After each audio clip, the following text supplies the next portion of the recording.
Alhamdulillah, syukur kepada Allah Subhanahu wa taala kerana dengan limpah kurnia kasih sayang Allah Subhanahu wa taala, Allah Subhanahu wa taala yang telah memilih kita semua datang ke rumah dia. Ini semua dengan rahmat dan kasih sayang Allah Subhanahu wa taala. Jadi tuan-tuan dan puan-puan sekalian, dalam hadis Nabi sallallahu alaihi wasallam dikatakan orang duduk majlis ilmu ni Allah ampunkan dosa. Jadi dosa kita semua sekalian sedang diampunkan oleh Allah SWT.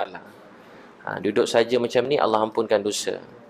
Untuk tu kita kena rasa syukur, rasa seronok, bahagia, sebab Allah pilih kita datang duduk dalam rumah dia. Untuk sebut nama Allah walaupun sekali, satu hadiah dan kurnia Allah yang sangat besar. Sebab ada orang lalui hidup ni, dia makan minum, dia berjalan, dia diberi rezeki, diberi pakaian, diberi tempat tinggal, diberi keluarga yang baik, diberi macam-macam nikmat. Tapi dia tak kenal Tuhan yang beri semua ini ialah Allah Subhanahu wa taala. Dalam dunia ni tak ada orang lebih kaya, lebih daripada orang yang mengenal Tuhan. Mengenal Tuhan ialah anugerah yang besar daripada Allah. Kalau kita mati tak kenal Tuhan, kita ialah orang yang paling malang, rugi dalam dunia ni. Sayyidina Umar Al-Khattab pernah menguruskan masa beliau khalifah. Satu hari dia tengok ada satu orang Syria datang. Orang Syria tu minta bantuan makanan. Dan Sayyidina Umar tengok dia, Sayyidina Umar Al-Khattab telah beri dia apa yang dia nak. Tapi tiba-tiba Sayyidina Umar Al-Khattab telah menangis. Orang tu tanya kat Sayyidina Umar Al-Khattab, sebab apa menangis? Kata beliau, masa saya jadi khalifah, ada lagi orang yang belum mengenal Tuhan dia ialah Allah Subhanahu wa taala. Pernah Sayyidina Umar Khattab jalan, tengok ada satu orang rahib dalam tempat ibadah dia. Sayyidina Umar Khattab lalu, Sayyidina Umar radhiyallahu anhu menangis. Orang kejar beliau. Tanya beliau kenapa menangis, dia baca Al-Quran. Maksud ayat tu ialah, lebih kurang maksudnya, orang yang berusaha keras, tapi pada jalan yang salah. Itu tuan-tuan dan puan-puan sekalian, kita kena rasa kesihan kepada orang-orang yang tidak mengenal Tuhan. Syekh Sa'ad Al-Khandahlawi kata, kejatuhan orang Islam yang pertama disebabkan oleh kerana mereka mencemburui apa yang dimiliki oleh orang-orang kafir. Kita cemburu pada orang yang belum kenal Tuhan. Kita cemburu dengan kekayaan dia, dengan dunia dia. Tapi sebenarnya kita kena rasa kita ada miliki benda lebih mahal daripada segala-galanya, apa ini iman. Sebab tu iman ni kita kena dakwahkan kepada orang lain. Kena ajak manusia mengenal Tuhan, mengenal Allah. Kita kena rasa syukur pada Allah bila Allah beri kita Islam.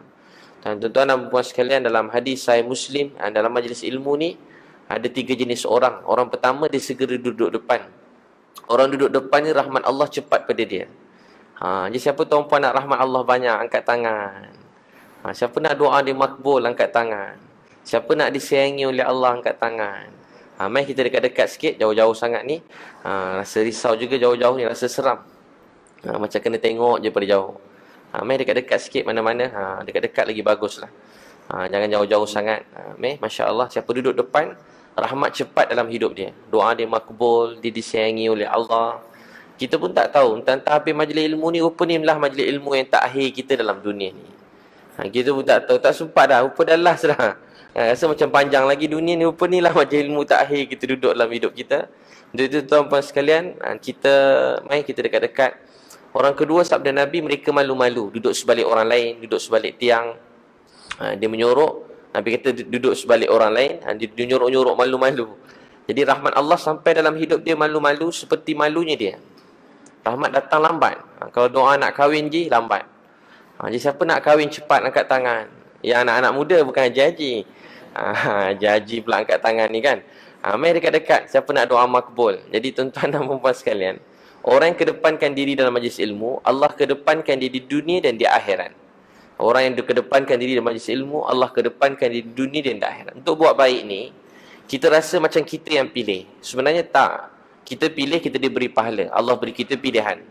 Tapi hakikatnya sebenar-benarnya, untuk buat baik ni memerlukan pertolongan dan rahmat Allah Subhanahu wa taala. Nak solat ni perlu pertolongan Allah. Sebab tu Nabi SAW ajar pada Muaz bin Jabal, selalu baca Allahumma a'inni ala zikrika wa syukrika wa husni ibadatik. Ya Allah, tolong aku untuk ingat Engkau. Tolong aku untuk bersyukur kepada Engkau. Tolong aku Allahumma a'inni ala zikrika wa syukrika wa husni ibadatik. Tolong aku untuk perbaiki amal ibadah aku. Jadi nak buat baik ni perlu pertolongan rahmat Allah Subhanahu wa taala.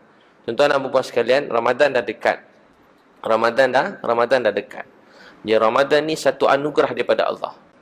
Doa kita tak berhenti makbul Ramadan ni. Untuk itu kita kena menanti Ramadan ni dengan rasa bahagia.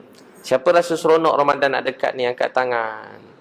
Siapa tak sempat fikir Ramadan lagi, angkat tangan. Tengah risau pilihan raya lagi, angkat tangan. Jadi tuan-tuan dan puan sekalian, itu Ramadan dah datang. Ramadan dah sampai dekat dengan kita. Orang-orang dulu mereka, Nabi SAW bersabda, muntafaqun alaih, riwayat Bukhari dan Muslim, dia kata barang siapa berpuasa dengan iman dan ihtisab, Allah ampunkan semua dosa-dosa mereka yang lalu. Hadis yang pertama. Hadis yang kedua, barang siapa bangun malam, kita selalu dengar hadis ni, barang siapa bangun malam pada malam-malam Ramadan ni, mereka beri dengan iman dan ihtisab, Allah ampunkan semua dosa-dosa mereka yang lalu. Dulu masa saya kecil-kecil, baru-baru belajar Islam ni, masa budak-budak dulu, baru-baru kenal Tuhan. Jadi saya pun heran, apa sebab kelebihan ni biasa sangat? Kelebihan dia biasa, dia ampunkan dosa-dosa yang lalu. Saya mula-mula dengar biasa je. Rupanya dalam dunia ni tidak ada anugerah yang lebih besar daripada diampunkan semua dosa-dosa kita. Yang paling menakutkan dalam dunia ni bukan Amerika. Yang paling menakutkan dalam dunia ni bukan kejahatan orang. Yang paling menakutkan dalam hidup ni tahu apa dia? Dosa-dosa kita sendiri. Tidak ada yang lebih menakutkan dalam hidup kita lebih pada dosa kita sendiri. Daripada dosa kita sendiri, itu yang paling menakutkan dalam hidup. Sebab tak ada siapa yang boleh bahayakan kita melainkan Allah. Tak ada siapa boleh beri kita kebaikan, keselamatan melainkan Allah Subhanahu wa taala. Untuk itu perkara yang paling menakutkan dalam hidup ni dosa. Dosa kita sendiri.